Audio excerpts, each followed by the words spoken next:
मेरा नाम सदीक है। प्रीवियस वीडियो में हमने स्टडी किया कि अरे में ऐसी क्या बात थी जिसकी वजह से साइंटिस्ट को लिंक लिस्ट की तरफ मूव करना पड़ा था। इस वीडियो में हम लिंक लिस्ट की एग्जीक्यूशन को अंडरस्टैंड करेंगे। ये देखेंगे फर्स्ट टाइम ये हमारी लाइन एग्जीक्यूट होगी, यानी कि लिंक लिस्ट का कंस्ट्रक्टर कॉल हो गया। लिंक लिस्ट का कंस्ट्रक्टर कॉल हो गया, हेड में आ गया नल, टेल में भी आ गया नल। ठीक है, अब हम चाहते हैं इसमें ऐड करें कोई value, list dot add one, तो ये वाला फंक्शन चलेगा।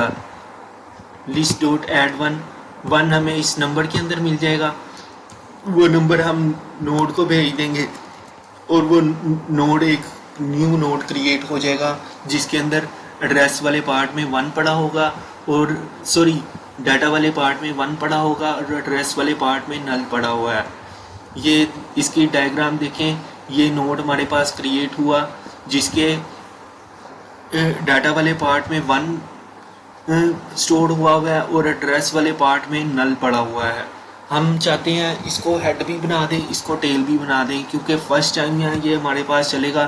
तो इसको हेड भी बनाने का तरीका ये है, क्या देखेगा शुरू में हेड नल पड़ा हुआ है, हाँ नल पड़ा हुआ है, तो हम चाहेंगे कि इसको इसी नोड को आप हेड भी बना दो और इसी नोड को आप टेल भी बना दो, तो ये वाला पार्ट चलेगा, तो ये वाला नोड हेड भी बन जाएगा और टेल भी बन जाएगा। शुरू में यही हमारे पास एक नोड पड़ा हुआ है जिसके अंदर वन पड़ा हुआ है और बकाया लिस्ट में कुछ भी नहीं पड़ा। ये हमें इस देर से पता चल रहा है कि एड्रेस में नल है, यानी कि आगे जाने का रास्ता नहीं है। तो फिर नेक्स्ट टाइम जब ये लाइन चलेगी लिस्ट डॉट ऐड टू, तो सेम यही वाला फंक्शन चलेगा, list dot add two. List dot add two क्या करेगा, ये वाला एक नोड हमें न्यू क्रिएट करेगा।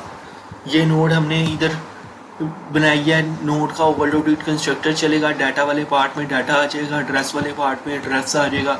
ये ऑब्जेक्ट ओरिएंटेड प्रोग्रामिंग वाला पार्ट अगेन इसमें लगा हुआ है। तो ये एक न्यू नोड हमारे पास क्रिएट होगा जिसके अंदर टू पड़ा होगा और एड्रेस के अंदर नल पड़ा हुआ है। अब ये नोड क्रिएट हो गया, हम चाहते हैं इसको हेड वाले नोड के अंदर ना आप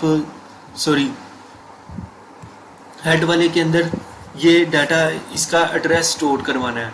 ठीक है, तो उसके लिए तरीका ये है कि इफ वाला पार्ट तो नहीं चलेगा ना, क्योंकि अब हेड में एक नोड पड़ा हुआ है हमारे पास, टेल में भी नोड पड़ा हुआ है, एल्स वाला पार्ट चलेगा। ठीक है, उसमें सबसे पहले क्या कर रहा है, tail dot set address new node, यानी कि एक न्यू नोड का एड्रेस इसमें सेट कर रहा है।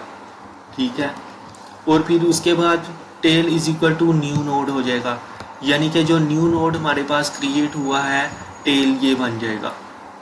ठीक है, नेक्स्ट टाइम हमारे पास लाइन चलेगी लिस्ट डॉट ऐड थ्री करवा रहे हैं हम, तो एक थ्री नंबर हमें इस पैरामीटर में मिल जाएगा और वो हम एक न्यू नोड क्रिएट करेंगे जिसके अंदर थ्री पड़ा होगा और एड्रेस वाले पार्ट में नल पड़ा होगा।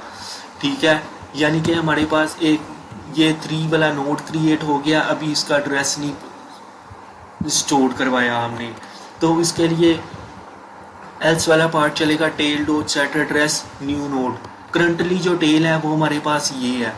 ठीक है, हमने चाहते हैं कि इसके एड्रेस के अंदर हम न्यू नोड जो थ्री का बनाया वो स्टोर करवाएं, तो उसके लिए वो ये वाली लाइन चलेगी, tail dot set address new node.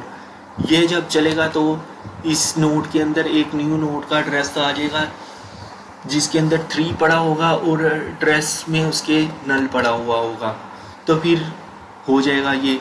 फिर tail is equal to new node, tail is equal to new node, जब ये वाली लाइन चलेगी तो ये जो न्यू नोड हमने अभी बनाया ना थ्री के नाम से और उसके एड्रेस में नल पड़ा हुआ है, तो वो टेल बन जाएगा। ठीक है, यानी कि टेल ये बन गया।